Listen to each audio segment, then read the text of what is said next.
La streameuse Magla, suivie jusqu'à son domicile par un internaute, elle porte plainte. Stalking, cyberharcèlement, menaces, mais pourquoi les femmes sont les profils les plus visés sur internet? On te décrypte tout ça dans Théma ce qui se passe. Le 3 mai dernier, Magla dévoile à sa communauté des messages reçus par un internaute qui font froid dans le dos. Il lui explique l'avoir suivi dans la rue jusque chez elle et il voudrait même lui proposer un verre. En live, la streameuse dit être terrifiée par ces messages et elle a même peur de sortir de chez elle et de le voir, ce qui se comprend. Magla décide donc de porter plainte contre lui. Alors on pourrait malheureusement citer beaucoup d'autres femmes victimes de stalking, de cyberharcèlement et d'érotomanie sur internet, mais alors pourquoi les femmes en particulier? Selon l'ONU, elles ont 27 fois plus de risques d'être des victimes de violences en ligne que les hommes, tout simplement parce que ce sont des femmes visibles en ligne. Je m'explique. Comme elles s'adressent à leur communauté directement par caméra, certains internautes vont à force penser qu'ils ont vraiment développé une proximité avec les créatrices de contenu, et comme les femmes sont vues comme des proies plus faciles, certains se permettent donc de les suivre, de les harceler de messages, de les menacer, bref. Ce qui joue aussi, c'est la justice accordée au cyberharcèlement. Déjà, c'est parfois compliqué de retrouver les profils des personnes derrière les comptes, c'est pour ça qu'on entend souvent porter plainte contre X, car on ne connaît pas la vraie identité de ces personnes. Les peines accordées sont aussi jugées comme trop faibles et n'intimident pas assez les personnes coupables. Par exemple, l'influenceuse Too Much Lucy avait porté plainte contre un internaute après avoir reçu des menaces de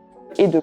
Il avait été condamné à 2 ans de prison avec sursis et ça ne l'avait pas empêché de recommencer. Il avait carrément suivi l'influenceuse dans un restaurant et avait un ami qui était avec elle. Après ça, il a été condamné à 1 an de prison ferme et c'est bien le problème. Comme les peines sont jugées légères, certains internautes sont loin d'avoir peur des représailles et n'hésitent pas à harceler et menacer les créatrices de contenu. Alors c'est quoi les solutions face à ce fléau? Il y en a pas tant que ça, à part continuer de dénoncer, de porter plainte, de faire de la modération sous les vidéos ou les lives, mais aussi évidemment bien se comporter avec les créateurs et créatrices de contenu. Un numéro national est aussi à retenir, le 3018, pour signaler toute situation de harcèlement et de cyberharcèlement.